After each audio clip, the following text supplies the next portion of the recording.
Bună, Leu! Bine ai venit și mă bucur să te am aici alături de mine.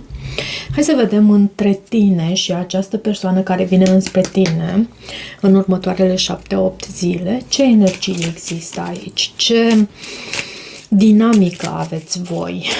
Și voi extrage mai întâi un card de oracol din acest pachet.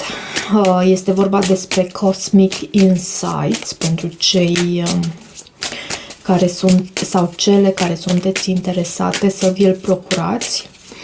Hai să vedem. Pentru Leu, ce mesaj avem aici? Poate aveți de a face cu un semn de pământ. Văd Taur, Fecioară, Capricorn aici subliniat. De asemenea, poate că leul manifestă în ceea ce privește planul acesta tangibil, pentru că pământul reprezintă planul 3D, planul material, pământul pe care noi pășim. Și mesajul din acest card este acela de a spune exact universului ceea ce tu îți dorești. Ce frumos! E posibil să fii de asemenea și curtat, văd date-night, dar ești și protejat. Cred că în primul rând pentru Leu se subliniază acest mesaj precum că tu ești foarte mult preocupat de planul acesta material și până la urmă tu ai soarele, de fapt soarele este în Fecioară, în casa ta a doua, este casa banilor, casa valorilor. Poate că pentru Leu perioada aceasta este foarte benefică pentru a manifesta bunăstare în planul acesta financiar. Hai să vedem tarotul în ceea ce privește această persoană, ce energii aduce cu sine, ce simte, ce gândește, ce intenții are.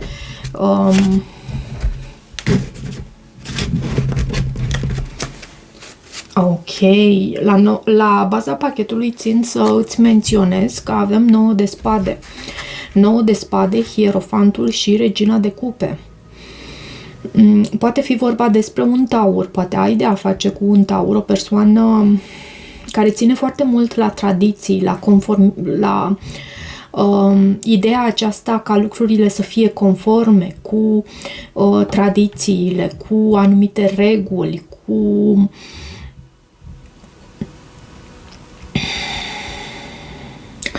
ceea ce înseamnă așa cum se fac lucrurile, cum se spune, nu? Să facem lucrurile așa cum se fac. Dar e ca și cum ceva s-a întâmplat aici, un lucru care... Și nu este Hierofantul întors. Hierofantul întors poate să vorbească despre lipsă de angajament. Este în poziția sa normală, dar e flancat acest card, Hierofantul, de 9 de spade și Regina de cupe. Poate că tocmai faptul că această persoană vrea să facă lucrurile conform cu tradițiile, cu așa cum se fac lucrurile, aduce foarte mult stres și multă presiune asupra acestei conexiuni. Da, uite, văd poveri. 10 de bâte este în sentimentele sale față de tine. Soarele întors, ok, este în gândurile sale. Tu ești acest soare, doar că ești întors în gândurile sale, cumva te poate considera această persoană ușor imatură. 5 de spade este în intențiile sale. În felul în care se arată avem 8 de monede întors. Ok. 7 de cupe este în sentimentele tale față de această persoană. Tu cred că în această perioadă te preocupi mai mult de planul acesta material, da, poate ai de a face și cu un semn de pământ, dar te preocupi mai mult de planul material, tocmai pentru că e ceva în neregulă în planul acesta emoțional. Justiția poate semnifica un contract, poate să vorbească despre o balanță. Este în provocare. În viitorul apropiat, diavolul, atenție aici, sfatul pentru tine, avem turnul. Turnul te invită să lași această clădire să se prăbușească, să lași natura să... E ca un cutremur aici, e ca o... să pui punct. 2 de cupe este în planul, da, și tu ești afectat din cauza acestei conexiuni pe care o ai cu această persoană, ești afectat și în planul financiar. 2 de cupe este invers și este în planul financiar. În planul spiritual avem pajul de cupe și iarăși este invers. Ok, un mesaj interesant pentru tine se preconizează, dragă leu. Hai să vedem ce este cu acest 10 de bâte în sentimentele acestei persoane. Anunță poveri, anunță greutăți, anunță sentimentul acela de am ajuns la capătul puterilor. Ce faci tu aici, dragă leu, de ai determinat pe această persoană? Văd 3 de bâte și cavalerul de bâte. Și 9 de monede, cineva își alege independența, celălalt spionează. Văd și spionaj aici. Cred că aici, cu acest 3 de bâte, cineva întoarce spatele, se eliberează de aceste poveri, tocmai pentru că fie nu te poți baza pe această energie, poate ai de a face tot cu un semn de foc, un leu, un berbec sau un săgetător, fie consideră că nu se poate baza pe tine, pentru că la tine avem acest 7 de cupe care în anumite cazuri poate să vorbească despre opțiuni. Eu simt aici la tine că este vorba despre confuzie, dar tu știi cel mai bine. De ce justiția? În provocare, justiția, bineînțeles, reprezintă adevărul, este o carte care reprezintă adevărul și 8 de monede. Dar mai poate reprezenta și contractele, o poziție din partea unuia dintre voi, poate fi chiar despre o decizie din partea ta, simt să spun, de a pune efort și energie și pasiune în ceea ce reprezintă planul acesta fizic, în ceea ce reprezintă munca și cred că lași dragostea pe un plan secund. 8 de monede este întors și 8 de monede întors anunță că cineva renunță. Nu mai există ambiție pentru a face lucrurile să funcționeze aici. 8 de monede întors, cam...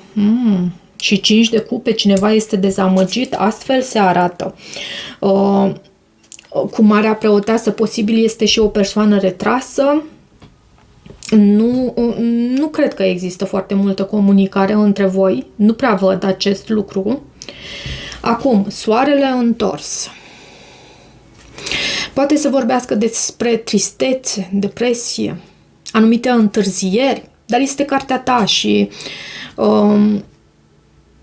da, poate să mai vorbească și despre pesimism din partea acestei persoane în legătură cu această conexiune. 4 de monede. E o persoană aici care nu se deschide, să știi.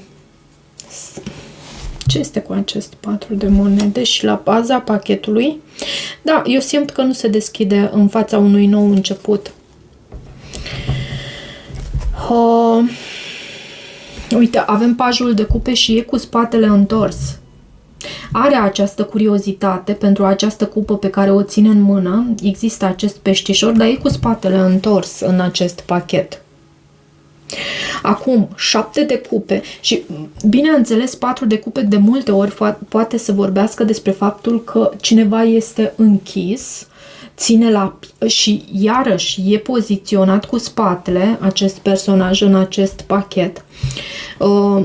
Ține la piept strâns ceva care și nu îi dă drumul și în același timp nu e deschis cu inima acest om. 7 de cupe.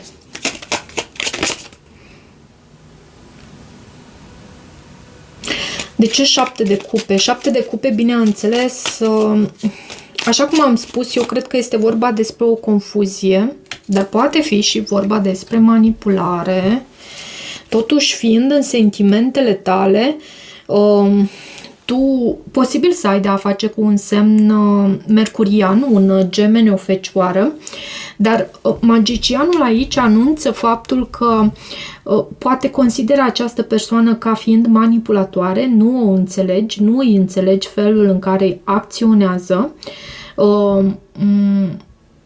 ești confuz, ești confuză și avem și 8 de spade, ești prinsă ca în acea rotiță de hamster care și șoricelul care se tot învârte și se tot învârte, dar de fapt ajunge de unde a plecat, nu înaintează în niciun fel, doar că depune efort.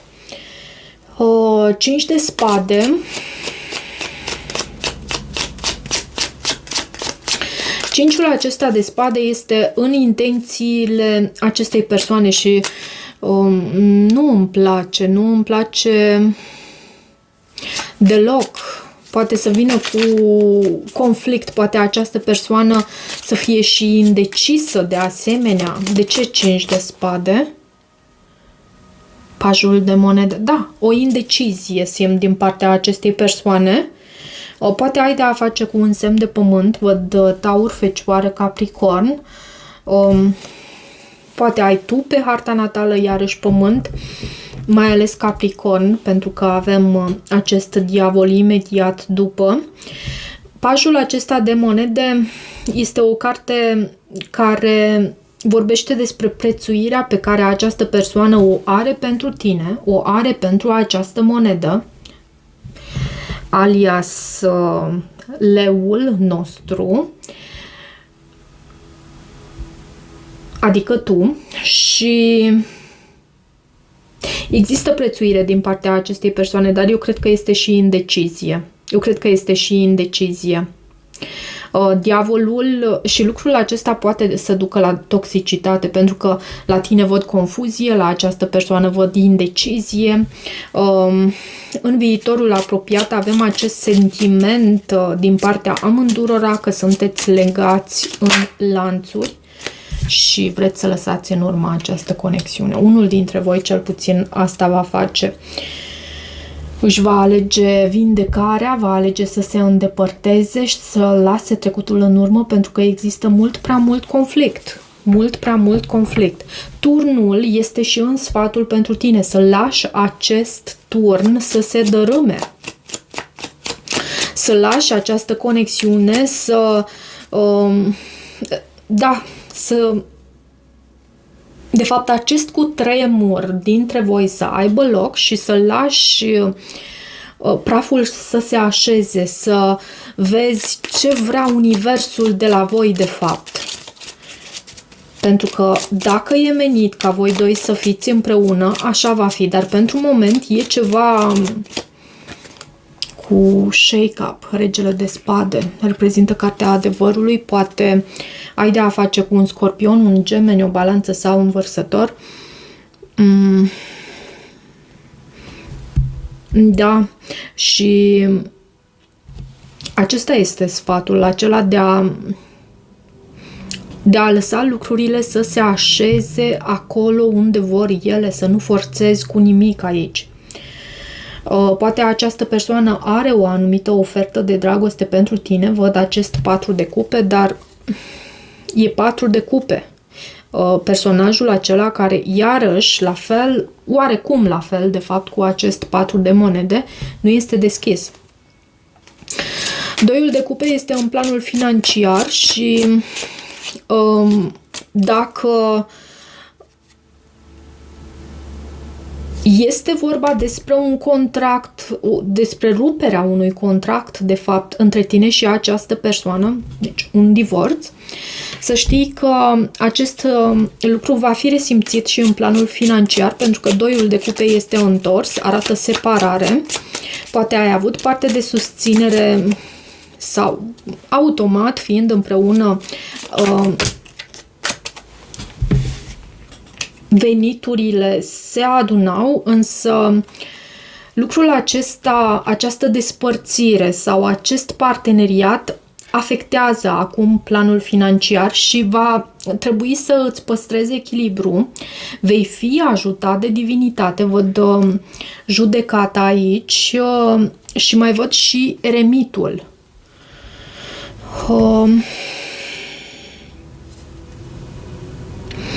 În planul acesta financiar văd pentru tine, Leu, necesitatea de a-ți păstra echilibrul, necesitatea de a gestiona cu atenție finanțele. Da, tu ești ghidat, primești ghidare de sus și în același timp trebuie să și asculți de această ghidare. Eremitul acesta reprezintă o persoană înțeleaptă, reprezintă pentru unii o fecioară. Hai să vedem în planul de ce avem acest paj de cupe și este tot întors în planul spiritual. O anumită nesiguranță, frică de a avea încredere, poate fi și astfel interpretată această carte. Frica aceasta de a avea încredere și la tine, amintește-ți că avem acest 9 de spade în tema generală a întregii citiri. De ce acest paj? Da, frica de a avea încredere. E 6 de monede.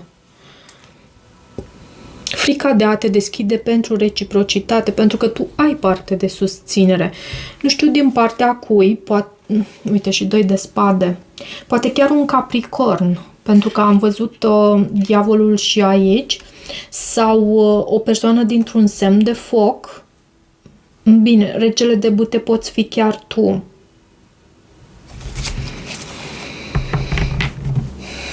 Frica de a te deschide, frica de a avea încredere, aici văd în planul spiritual.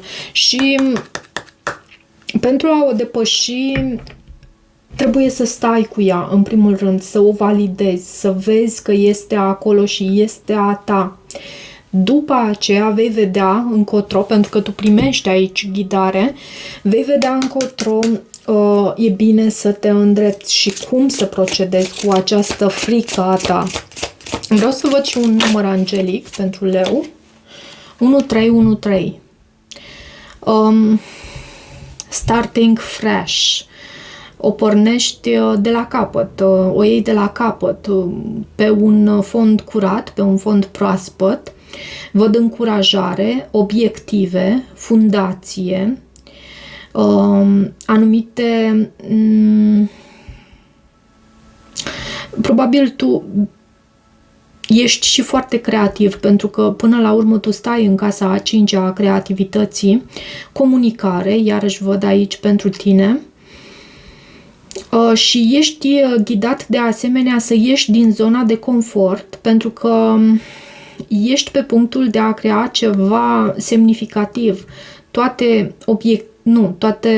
talentele și abilitățile tale îți vor aduce profituri foarte frumoase.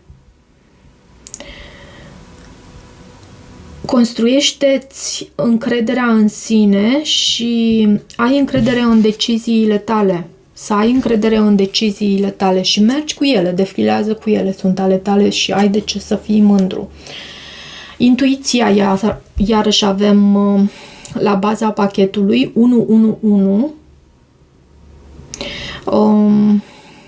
și te invită la moderație, răbdare, curgere, și aliniere cu flow-ul acesta al vieții, claritate, bucurie, mișcare, realizare de sine, acțiune, iubire necondiționată.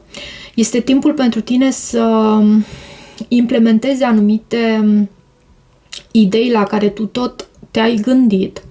Ești pe drumul cel bun către a transforma aceste visuri ale tale și viziuni ale tale în realitate. Oamenii potriviți și circumstanțele cât și resursele îți sunt trimise în calea ta. Fericirea și oportunitățile noi sunt în mâna ta. Ai încredere în acest proces. Ai încredere. Trust in the process. Ai încredere în acest proces. Ok, dragă leu, cam atât pentru această citire a ta. Dacă tu rezonezi cu acest mesaj, nu uita să te abonezi canalului, să mai treci pe aici, să-mi lași o apreciere și un feedback. Poți să devii membru al acestui canal, bineînțeles, dacă tu îți dorești acest lucru. Găsești detalii de contact, cât și detalii despre secțiunea de membri în descrierea videoclipului. Eu îți mulțumesc din suflet și toate bune!